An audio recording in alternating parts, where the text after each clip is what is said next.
Alright guys, so we are back at the house now, and for some of my regular subscribers this is going to be a little bit mundane. You guys may want to skip past this portion of the video, but if you are a technician who is new to the industry or never really been taught some of this, maybe this will help. So in hopes that it does help, here we go. The gauge manifold set and what some of these numbers mean on these things.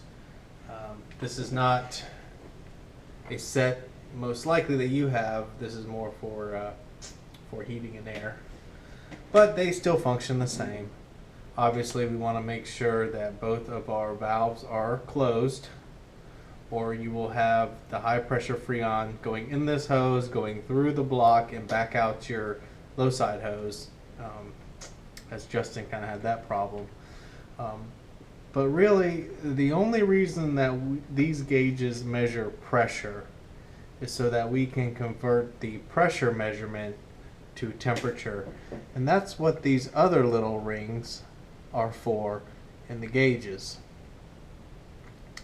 Now, 134A is not one of the refrigerants listed on this gauge. We have R12, R22, and R502. But if you look closely on your automotive gauges, they should have 134A.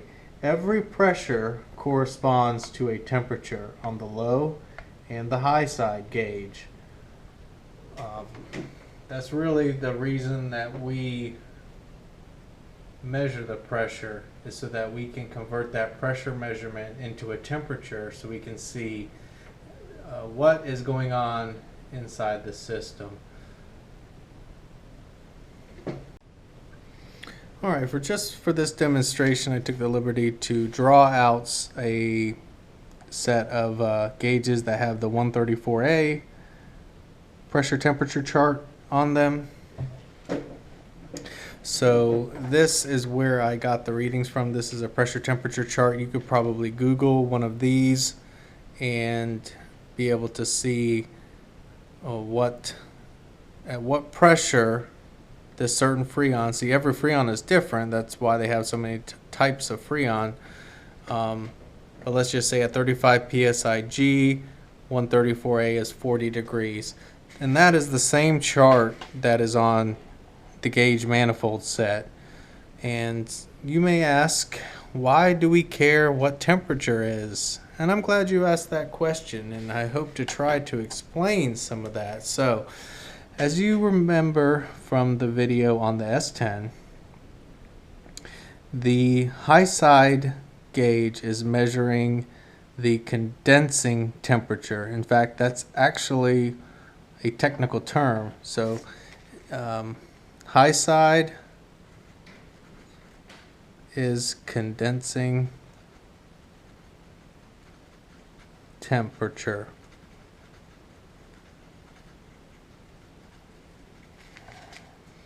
So let's say our needle is reading 200 psig on the high side.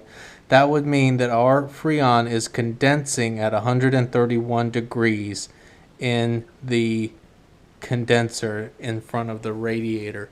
Now ideally, the lower that we can have the freon, the lower the temperature that it will condense, the more efficient the system will be, the better the cooling will work.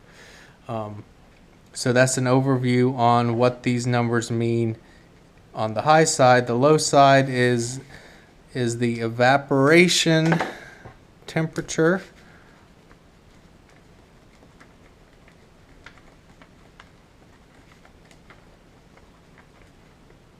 So that's basically, in a nutshell, that's going to be whatever reading this is going to be what the temperature of the evaporator is. And hence that is how the air is cooled. So the air coming out of the vents is never going to be exactly this temperature, but it will, you know, the warmer the evaporator is, obviously the warmer the air is going to be in the vents. Typically, from what I've seen, cars that are equipped with a low pressure switch will cycle between like 25 and 45, which if we look on this chart is, you know, probably 29-30 degrees, which is right at the point of freezing, and that's why they do the low pressure switch, to keep the evaporator from freezing and then back on, is about, let's just say 50 degrees, somewhere between 45, and then the next pressure measurement is 50 psi, and that's 54 degrees. So now let's get into some troubleshooting and what we will see. So one of the suggestions was possibly air in the system. Now what will air in the system do to our condensing temperature? Air cannot condense. It's not like Freon. So it's just going to sit in the condenser and it's going to take up space. It's going to make the condenser basically smaller than it actually is. So our condensing temperature, or our pressure, will be high. So let's say we're sitting somewhere around 275 on the high side.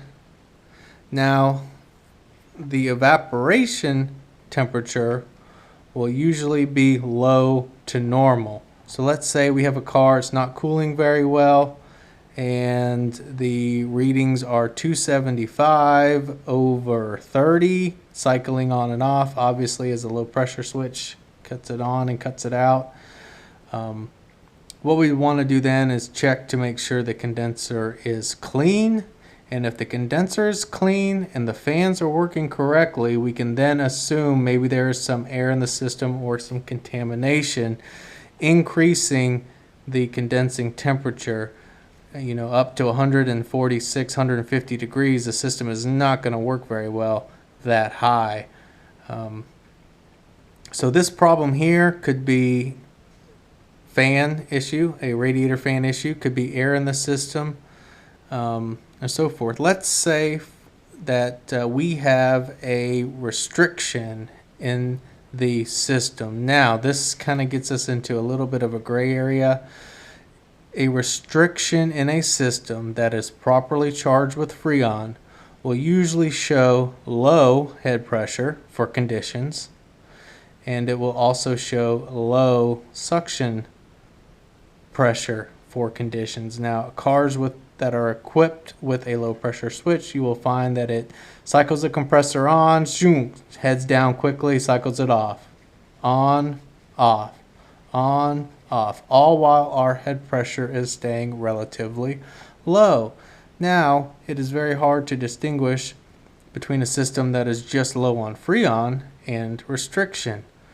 However, when you start to put Freon in a system that has a restriction, your high side pressure will start to increase dramatically.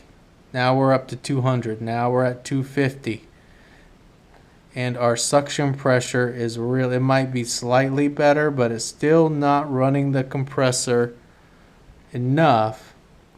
And when the indoor blower is on high, your compressor should stop cycling and it should hover, you know, somewhere maybe around 30 psig.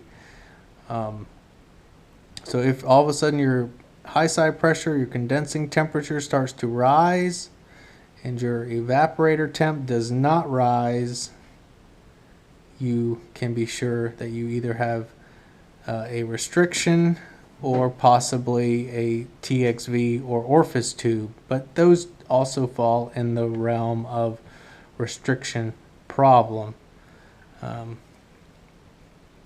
Condensing temperature is going to increase with the ambient, and there's really no set of rules for cars because this varies so much with engine temperature, sun, if the car is sitting in direct sunlight and whatnot.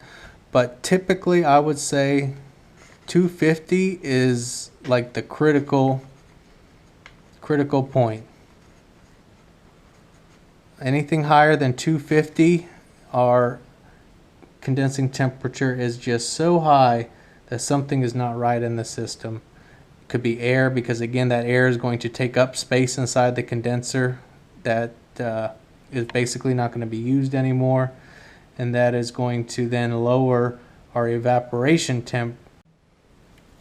Okay, so quick recap of some issues here. Air or contaminants in the system will be high head pressure, lower than normal suction pressure, and compressor is cycling constantly even with high fan in the car, high blower fan in the car. Compressor still just cycling on and off with relatively little time in between the on-off cycles. A restriction will start out as being low head pressure and low suction with the compressor cycling on and off. You're going to not really know if it's low on freon or restriction at this point until you start adding additional 134A. Your head pressure is going to rise quickly, really fast, and your suction will have little to no effect. Your compressor is still cycling on and off, and you're not really getting any cool air out of the vents. A low charge, your head pressure will be low, your suction pressure will be low, the compressor will be cycling very fast, but as you add the freon, your head pressure will rise, although it will be much slower and stable, and your suction pressure will also start to rise as the compressor cycling will become more infrequent. And once you have the system dialed in, let's remember we really don't go past 250. And now with the blower on high, your compressor should pretty much run continuously as long as the car is not ice cold, and your evaporator temperature should be between 35 and I would say 50 at the warmest degrees there. We could get into more and what the word subcooling means. We can actually take a measurement of the liquid line, compare it to the condensing temperature, and from there we can see how full of refrigerant the condenser is. And superheat is a measure of how flooded the evaporator is, because remember, we don't want to return liquid to the compressor. We want to be all vapor, so that's an important reading. Superheat and subcool. Unfortunately, I've never heard any automotive technician speak of these two readings, but I do think it can be used to diagnose problems. We could actually use this reading here to determine if the system is restricted or just low on charge. But I won't get too down in the weeds with those measurements for now. This was just a quick opening course and getting used to looking more at these temperatures rather than the pressures. Alright, so let's talk about a bad compressor and what that looks like. Now obviously, when you're diagnosing a bad compressor, you do want to verify that the clutch is engaging and the compressor is running. Number one most important thing to do there. But if the compressor is running, the clutch is engaged, the system is running, if the compressor is not obviously pumping, because remember we stated it is just a pump, what will the pressures look like? Well, they'll look like this. You know, let's say they're sitting around 125 over 125.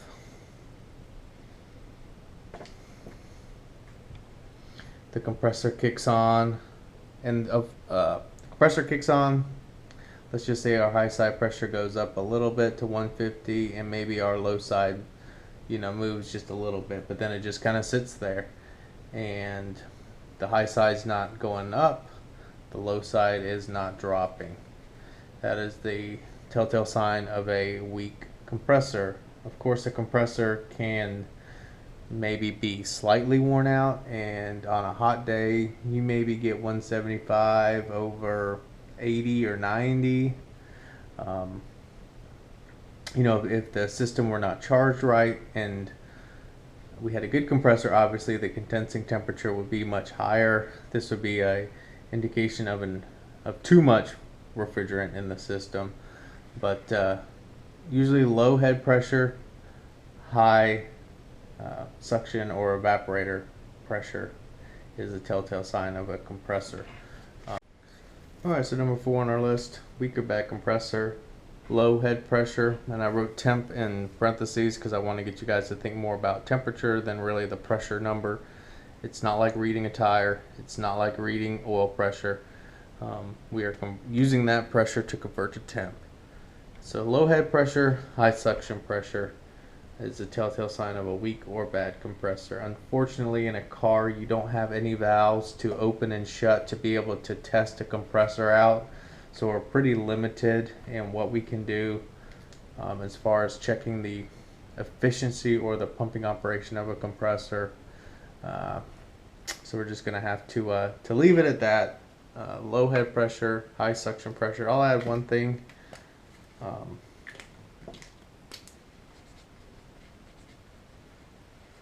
We'll just say equalized pressure.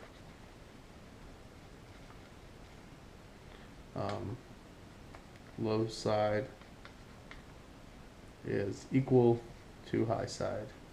And of course, verify the compressor is actually running before you condemn it there. So, all right, real quick, let's address what this means. This retard means. It is funny that it says retard because it's almost saying you're retarded, but what it's really saying is retard the pressure or back off the pressure because you're going to damage the gauge. And just because you're reading down here doesn't mean that you're really at 350. I guess it says that because that's the point where the gauge will be permanently damaged. But the truth is that anything over 120 is going to put you in that range. Seeing 350 on a system in the low side would just be just crazy, or kind of like the problem that we talked about earlier about you actually feeding in liquid through the gauge set into the low side. So just wanted to address kind of quickly what that means, retard there on the scales. It just means you're about to damage the gauge and you might want to disconnect it or make the system stop working before you damage the gauge. One other quick little tech tip about the air in the system and why this temperature and pressure relationship is so important. If we suspect that there is a lot of air contaminants in the system, what we can do is let the car sit and totally acclimate to the outdoor temperature. And this will also tell you if the charge is pretty full or not. As long as there is liquid, some liquid in the system, then your temperature on both the low and the high side gauge will be exactly whatever temperature it is outside. So that's a good way that you guys may want to start using that method. Just we call that checking the static pressure.